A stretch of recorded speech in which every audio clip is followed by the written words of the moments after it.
जय श्री राधे कृष्ण। आप सभी का हमारे YouTube चैनल पर बहुत बहुत स्वागत है। आइए सुनते हैं माघ मास महात्म्य कथा में 11वें और 12वें अध्याय की कथा। अब तक आपने चूंकि 1 से लेकर के 10 अध्याय कथा को श्रवण किया।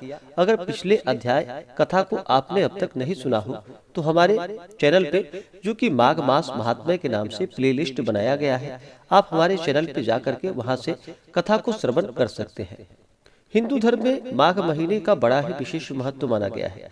माघ के महीने में गंगा स्नान करना, दान पुण्यों का कार्य करना, माघ मास में नियमों का पालन करना, भगवान विष्णु, माता लक्ष्मी और भगवान श्री कृष्ण का पूजन करना, यह अनंत गुना पुण्य फलदायी माना गया है।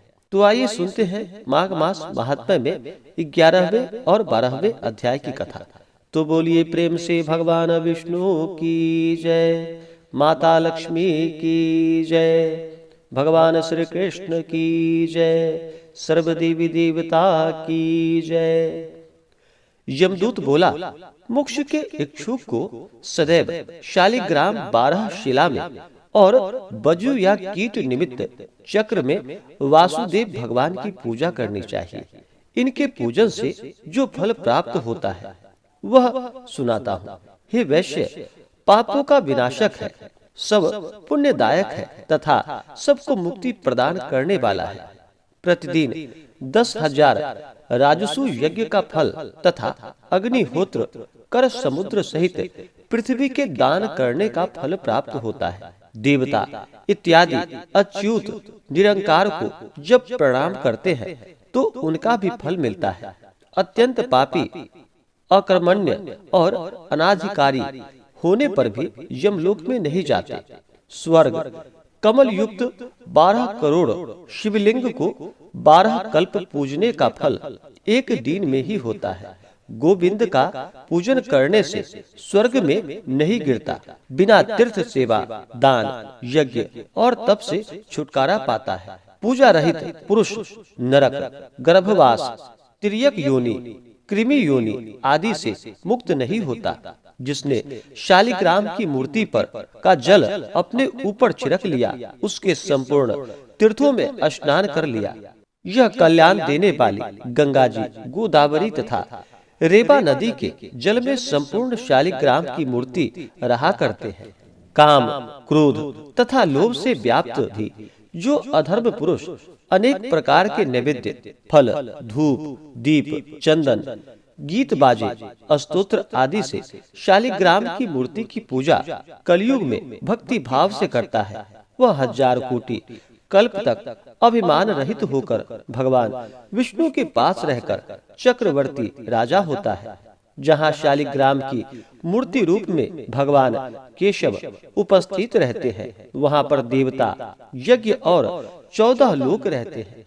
शालिग्राम की मूर्ति के सन्मुख श्राद्ध करने से पितर तृप्त होकर सैकड़ों कल्प तक स्वर्ग में निवास करते हैं। जो लोग नित्य शालिग्राम की मूर्ति पर का जल पीते हैं, उनको 1000 पंचगव्य के आचमन से सहस्त्र कोटि तीर्थ के करने का कार्य है। वह मनुष्य माता का स्तन पान नहीं करता। जहाँ पर शालिग्राम की मूर्ति हो, वहाँ से 3 योजन तक तीर्थ जानना चाहिए। वहाँ पर संपूर्ण दान और धर्म के करोड़ गुणे फल होते हैं। हे राजन, शालिग्राम से कोस भर पास भी जो कीड़े मरते हैं, वे वैकुंठ को प्राप्त होते हैं। शालिग्राम की मूर्ति की बिक्री करने वाले मनुष्य प्रलय काल तक नरक में जाते हैं। हे वैश्यवर, घोर वन में जितेंद्रिय होकर तप करने से जो फल मनुष्य पाता है, वही गरुड़ ध्वज वासुदेव भगवान को स्मरण करने से और उनकी शरण में जाने से पाता है तथा नरक में नहीं जाता। पृथ्वी पर जितने तीर्थ और पुनीत स्थान हैं, वे संपूर्ण विष्णु भगवान के नाम मात्र लेने से प्राप्त होते हैं। हे वैश्य, जो वैष्णव शिव की निंदा करते हैं, वे विष्णु लोक में न जाकर अवश्य नरक में जाते हैं। वैष्णवः पुरुषो वैश्य शिव निंदाम करोतु यः न विंदेद वैष्णवम लोकम स याति नरकम ध्रुवम। इस प्रकार से माघ मास महात्म्य में 11वें अध्याय की कथा पूर्ण हुई। तो बोलिए प्रेम से भगवान विष्णु की जय, माता लक्ष्मी की जय, भगवान शालिग्राम की जय, भगवान श्री कृष्ण की जय, सर्वदेवी देवता की जय। अब आइए सुनते हैं माघ मास महात्म्य में 12वें अध्याय की कथा। तो बोलिए प्रेम से भगवान विष्णु की जय। यमदूत बोला, जो लोग प्रसंगवश भी महीने की दोनों एकादशियों को व्रत करते हैं, वे यम के दुखों को नहीं प्राप्त करते। तीनों लोक में इसके बराबर कोई व्रत नहीं है जो पापनाशक भगवान पद्मनाभ के दिन है। हे वैश्यवर, तब तक प्राणियों के शरीर में पाप बने रहते हैं जब तक वे एकादशी उपवास नहीं करते। हजारों अश्वमेध यज्ञ और सैकड़ों वाजपेयी यज्ञ समान नहीं है। हे वैश्य, 11 इंद्रियों के किए हुए पुरुषों के पाप एकादशी के दिन उपवास करने के पूर्ण रूप से नष्ट हो जाते हैं और वह यमराज के अधीन नहीं होते। यह स्वर्ग तथा मोक्ष, आयुष्य और संतान को प्रदान करने वाला है। हे वैश्य, गंगा, गया, काशी, पुष्कर, कुरुक्षेत्र, यमुना तथा चंद्रभागा भी हरि भगवान के एकादशी के बराबर नहीं है। जो दिन को उपवास करके रात्रि में जागरण करते हैं, उनके पिता, माता और पत्नी के कुलों के 10 पुरखे अवश्य उद्धार पाते हैं। वे संसार से मुक्त होकर विष्णु भगवान के लोक को जाते हैं। हे वैश्य, बाल, युवा, वृद्ध तथा सभी पापी एकादशी के दिन उपवास करने वाले नरक में नहीं जाते। 3 रात उपवास करके और तीर्थ में स्नान करके, सोना, तिल और गौदान करके मनुष्य स्वर्ग को प्राप्त होते हैं और ऐसा न करने वाले सदा दुखी रहता है तथा नरक को प्राप्त होता है। मैं तुमसे संक्षेप में नरक ये अलग रहने का धर्म कहता हूँ।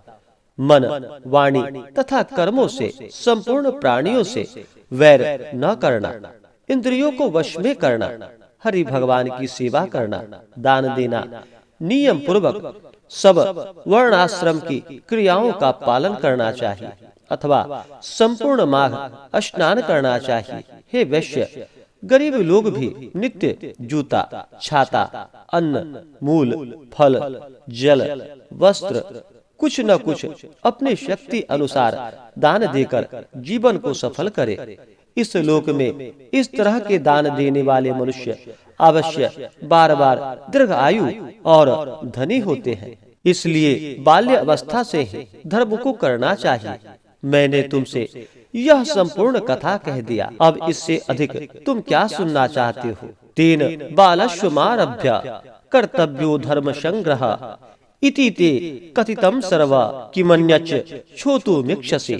इस प्रकार से माघ मास महात्म्य में 12वें अध्याय की कथा पूर्ण हुई।